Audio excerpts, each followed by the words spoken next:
welcome back to our channel with Maddie and Tay. Today we're going to be talking about some serious conversation about keeping up with the Kardashians.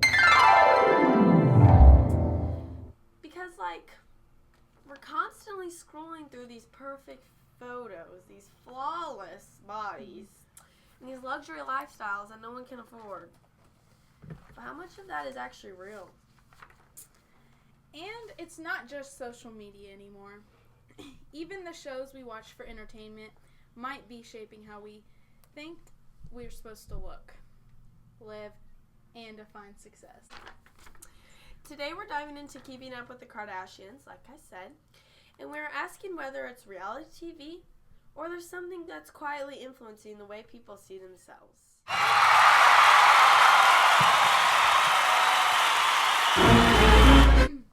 When Keeping Up with the Kardashians first aired in 2007, it seemed like a typical reality show. Family drama, funny moments, and a look into celebrity life.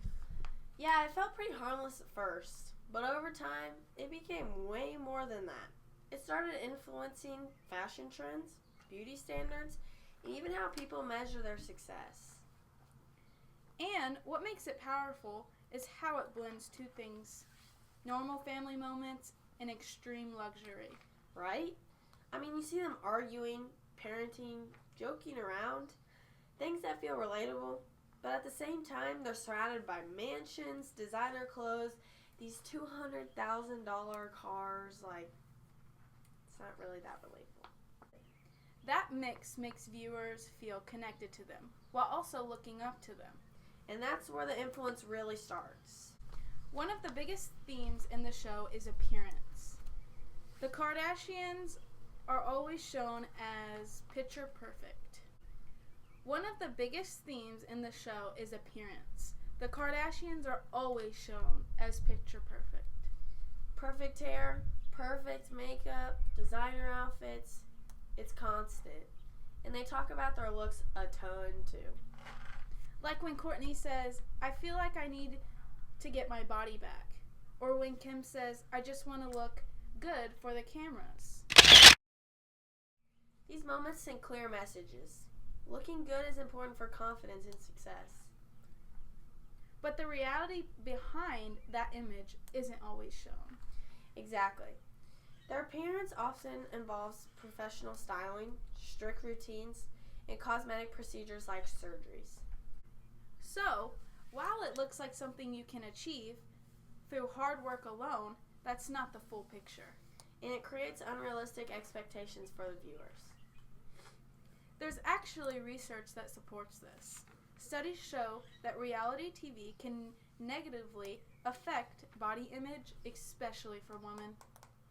Yeah, and it connects to something called social comparison theory.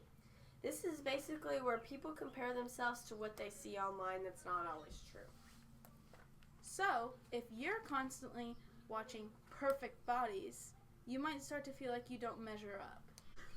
Which this can lead to low self-esteem and body dissatisfaction. Another major theme in the show is wealth. For sure. The show constantly highlights luxury, cars, designer bags, and these huge houses. And over time, that repetition sends a message. Success equals money and material things. There's even a moment where Kim says, "If you don't have the right bag, people will notice." And that's sad. Which suggests that what you own affects how people see you and even your value. But research actually shows that focusing too much on money and possessions can lower happiness and life satisfaction. So, there's a disconnection between what the show promotes and what actually leads to a well-being. And again, just because the show mixes luxury with relatable moments, it makes lifestyle feel more attainable than it really is. What's really interesting is how viewers interact with the show. Yeah, some people watch it for entertainment, but others feel a sense of connection to the family. Research shows that viewers often follow their lives closely, almost like they personally know them. And that connection makes the influence stronger. It's not just watching, it's comparing. observing, and sometimes even copying. Which can shape how people think about their own goals, lifestyle, and self-worth. Now, not everyone agrees that reality TV is harmful. Some argue it depends on the viewer. If you understand that it's edited and not completely real, you might not be negatively affected. It could even be motivating, like seeing their business success or their work ethic. Some studies show younger audiences are more likely to be influenced in the negative ways because they may not fully understand how to separate reality from entertainment. So, the impact really depends on the age, maturity, and media literacy. After that, what's really surprising is that the Kardashians themselves seem to understand these effects. Kim Kardashian has said her kids aren't allowed to watch reality TV, including their own show, until they're older. That's pretty telling to me. It suggests that even they recognize the potential negative impact, especially on the younger viewers. It creates this interesting contradiction. They promote a lifestyle on TV that don't fully want their own children exposed to. Over time, the Kardashians' brand has shifted a bit. They focus more on business, independence, and personal growth, rather than just drama.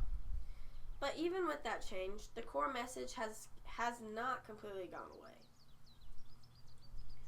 There's still a strong focus on appearance, wealth, and status. It's just presented in a slightly more polished, mature way. In the end, keeping up with Kardashians is more than just entertainment. It shapes how people think about beauty, success, and even their own self-worth. By showing a polished, edited version of reality, it creates standards that aren't always realistic. And while some viewers can recognize that, others may compare themselves and feel like they don't measure up. Which is why it's important to question what we're watching and remember that reality TV isn't always reality. Because even if it looks real, it doesn't mean it is. Bam. Boom.